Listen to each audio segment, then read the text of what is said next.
Atores ou cosplayers, qual deles tem o melhor visual e por que os fãs se dedicam tanto na caracterização desses personagens? Os profissionais, na maioria das vezes, não entregam resultados tão bons. Dragon Ball Evolution tá aí de exemplo, né? Não era só pegar os melhores cosplayers e colocar eles pra atuar? Ou melhor, por que esses profissionais da área não aprendem com quem faz isso por amor? Eu sei que muita gente já deve ter pensado nisso ou teve ideias parecidas, e hoje eu vou te mostrar o que torna o visual dos personagens de hoje em dia tão cartunescos, fiéis ou fracos demais. Olá meus nobres, eu sou o Júnior, o costureiro nerd, e sejam muito bem-vindos ao Guia do Costureiro, trazendo informações e curiosidades sobre a caracterização dos personagens, com base no Lobo do Jason Momoa, na Miss All Sunday da Lera Abova e no He-Man do Nicolas Galitzine. Eu vou usar essas três grandes produções aí da Supergirl, One Piece, a série e Mestres do Universo pra gente entender, né, o que faz um personagem ser bem adaptado ou não. Divertir muito mostrando isso daqui pra vocês na prática. Primeiro, eu vou deixar tocar a aparição do Lobo nesses segundos e depois a gente vai destrinchar essa questão pra vocês. Olha só.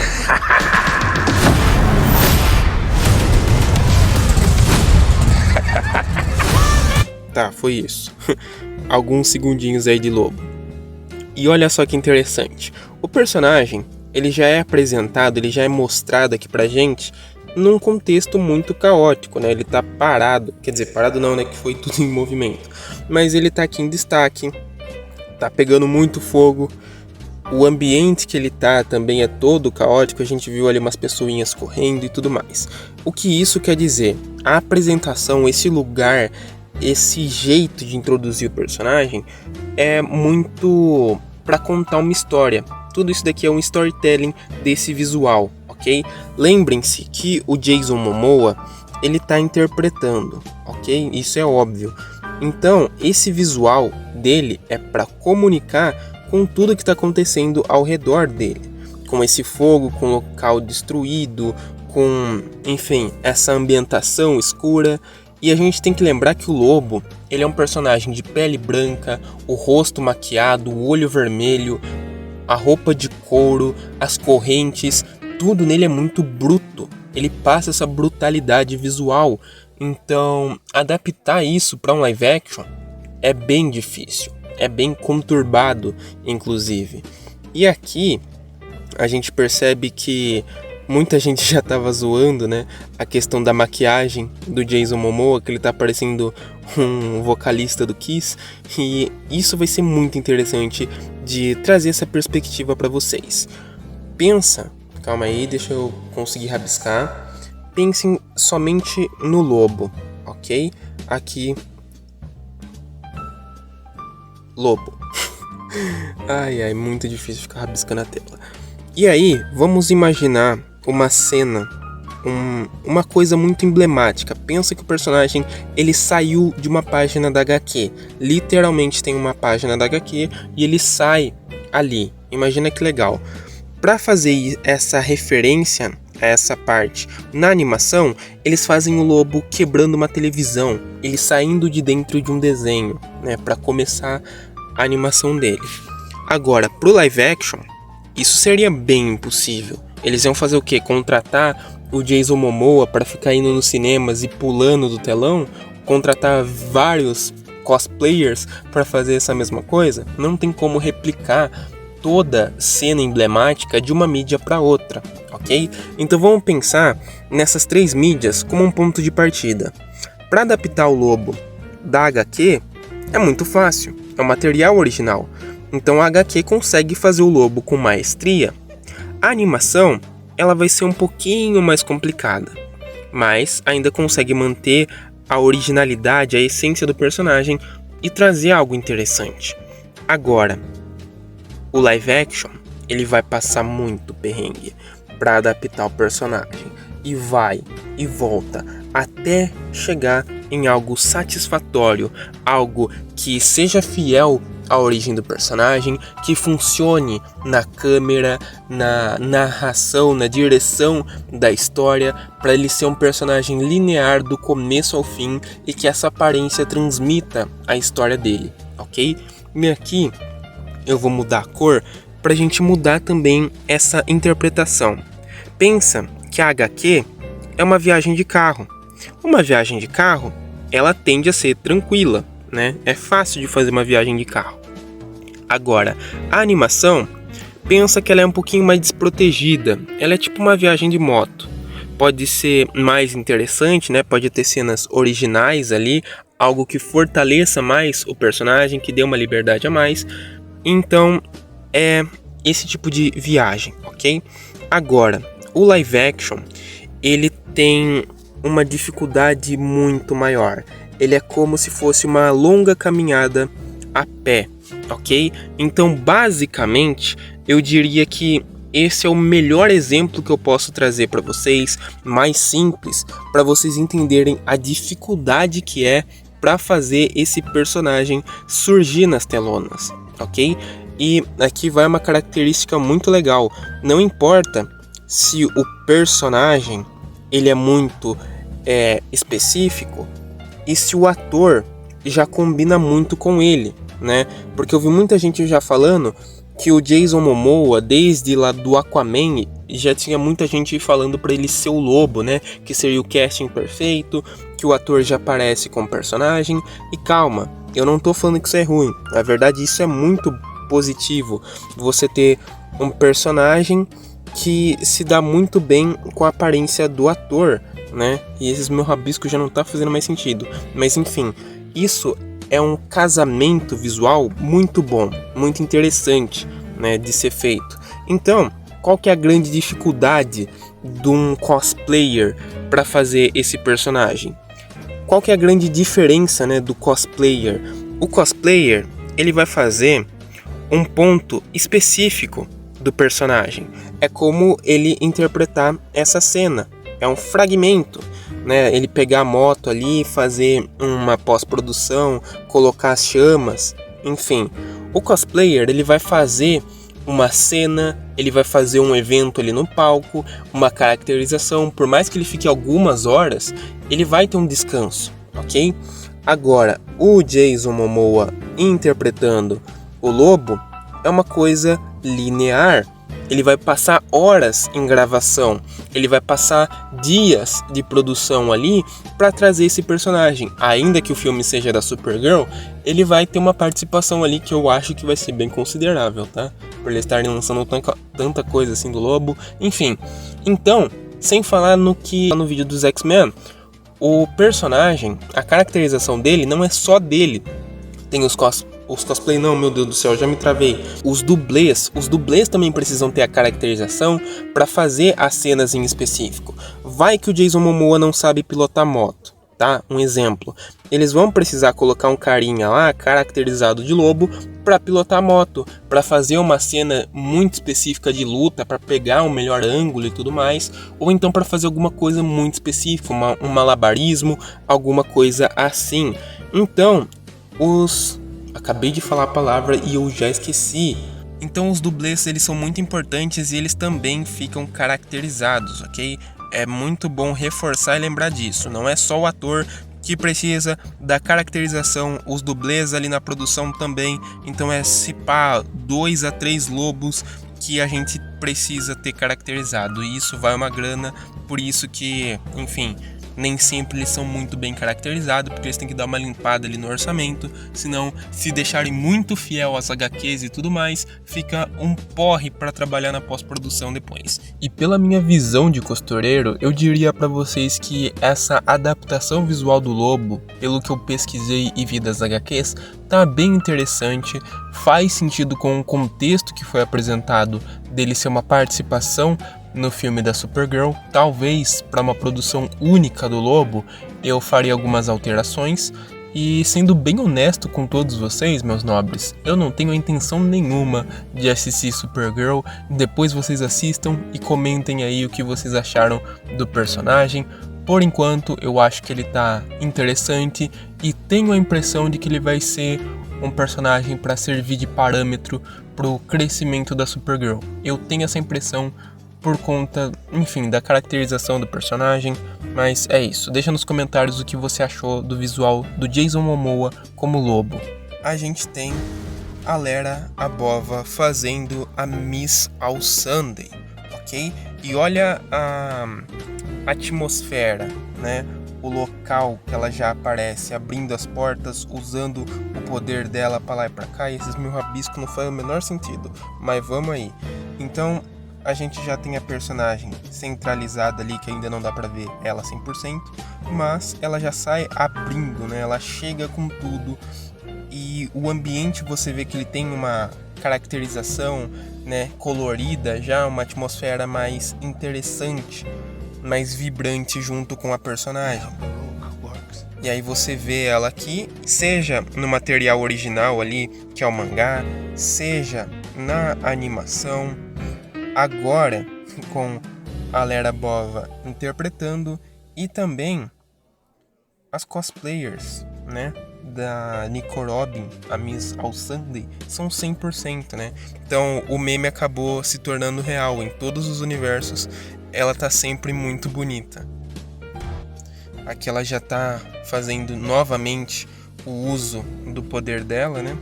E aqui é interessante ver o chapéuzinho dela de cowboy, tá muito fiel. O sobretudo dela também tá bem fiel. Isso é muito legal, ver a caracterização da personagem. E aqui, ó, a gente vai seguir uma sequência muito legal dela desfilando. Olha o visual da personagem. Olha a atmosfera dela, lidando com os marinheiros, né? Acabando com todos eles, e ela tá sozinha, caminhando ali como se não fosse nada. E cara, isso é uma coisa muito interessante, ó. O visual dela tá 100%. A bota, o chapéu, sobretudo, como eu já falei aqui, né? O visual dela que ela vai mostrar depois, o visual roxo, bem caracterizado, bem idêntico ao mangá, ao anime. Isso é muito interessante, porque essa fidelidade toda aqui, ela é, entre muitas aspas, fácil de fazer, principalmente pelo fato da Lara Bova já ser bem parecida com a própria Nico Robin. Então, a atriz, ela é muito parecida com a personagem, e isso é uma coisa que soma muito, adiciona para chegar nesse resultado aqui, né? Então a gente tem uma boa personagem sendo feita no live action porque fizeram um casting muito interessante. Então isso daqui foi muito interessante. É quase que a mesma coisa que falavam do Jason Momoa pro Lobo, né? E isso é sensacional. Lembrando que eu já fiz um vídeo sobre One Piece e eu já falei da caracterização dela e da Miss Wednesday também, ok?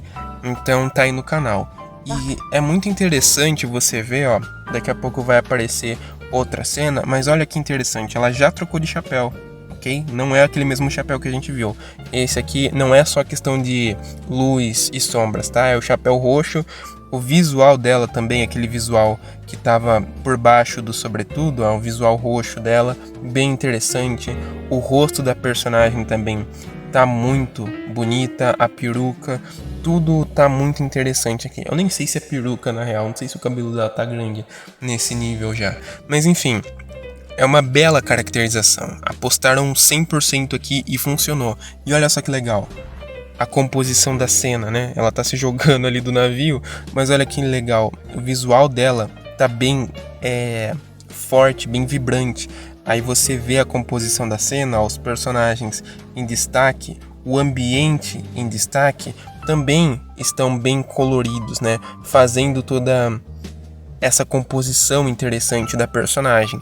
Isso daqui é uma bela prova de que você seguir fielmente o que tem no material original ou na animação dá certo, funciona, porque ela é um grande destaque, né? Não à toa ela é a capa do próprio trailer aqui. E isso é muito interessante, é muito legal ter esse destaque para personagem, essa caracterização fiel que claramente agradou muito dos fãs. Eu acho que 100% deles. E aqui eu deixo um comentário para vocês, como alguém que acompanha One Piece e tá em dia com os capítulos do mangá, e com a minha visão de costureiro nesse mundo nerd, eu sinto que não só a Lera Bova, mas o One Piece, ele provou justamente o contrário do Dragon Ball Evolution, ok? Eu lembro que eu vi Dragon Ball Evolution e mesmo conhecendo os personagens, eu não identificava eles no filme. Já que no live action, essa segunda temporada de One Piece, eles estão vindo muito fortes em questão visual. E a Lera Bova literalmente vai carregar a minha vontade de ver esse live action novamente. Eu vou acompanhar a segunda temporada para ver as cenas dela, sabe? Isso é muito legal. Eu sei que tem outros personagens, tem outros contextos ali que também são cativantes para acompanhar a obra. E eu quero sim ligar a suspensão da descrença e acompanhar essa obra sem me importar com fidelidade, ficar analisando tudo 100% mínimos detalhes. Eu quero acompanhar uma história. Eu quero me divertir e me entreter. Só isso. E já tá bom demais. Tem muita mulher bonita pra eu ficar assistindo ali. Tá show. No Nicolas Galitzini, acho que eu errei o nome do cara, meu Deus do céu, a gente já percebe que o personagem dele, o Adam, o He-Man, ele tá bem caracterizado, bem interessante, e ele tem uma característica única, que eu gostaria de já trazer para vocês em vídeo, que eu não comentei nas minhas primeiras impressões que eu trouxe aqui não, né, no outro canal. Isso é muito interessante, ó, deixa eu ver se eu avanço aqui e pego uma cena interessante. Aqui tá bom. Olha só, o personagem, ele vai ter um pedacinho da história dele, aparentemente, na Terra. Isso é uma coisa que eu não gostei. Sinceramente, eu não curti quando eu fiquei sabendo disso, né? Quando eu vi esse trailer pela primeira vez. Mas é interessante perceber como ele tá colocado na cena, né? Ele tá colocado aqui como uma pessoa, entre aspas, comum. E você vê o ambiente ao redor dele muito fissurado, muito cheio de coisa. Ele é muito nerdola, ele tem muita coisa. Mas o visual dele é um visual linear. Um visual de alguém que está encaixado nesse local, sabe? Ele é uma pessoa comum em um ambiente meio caótico que provavelmente é o quarto dele, né? Então, depois ele vem para um mundo fantástico, sabe? Olha isso, que interessante, né?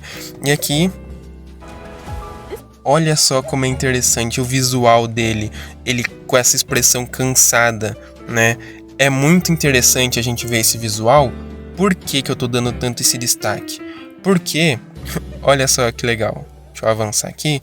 Quando ele vem para esse mundo fantástico, olha, observa como ele tá com o mesmo visual que ele tava no mundo real, só que agora inserido em um mundo fantástico, e esse visual dele ainda funciona bem aqui, sabe? Isso é muito interessante e muito difícil de se fazer com o personagem. E eu achei isso sensacional quando eu vi. Aí, ó, a cena que começou tudo, né? O trailer.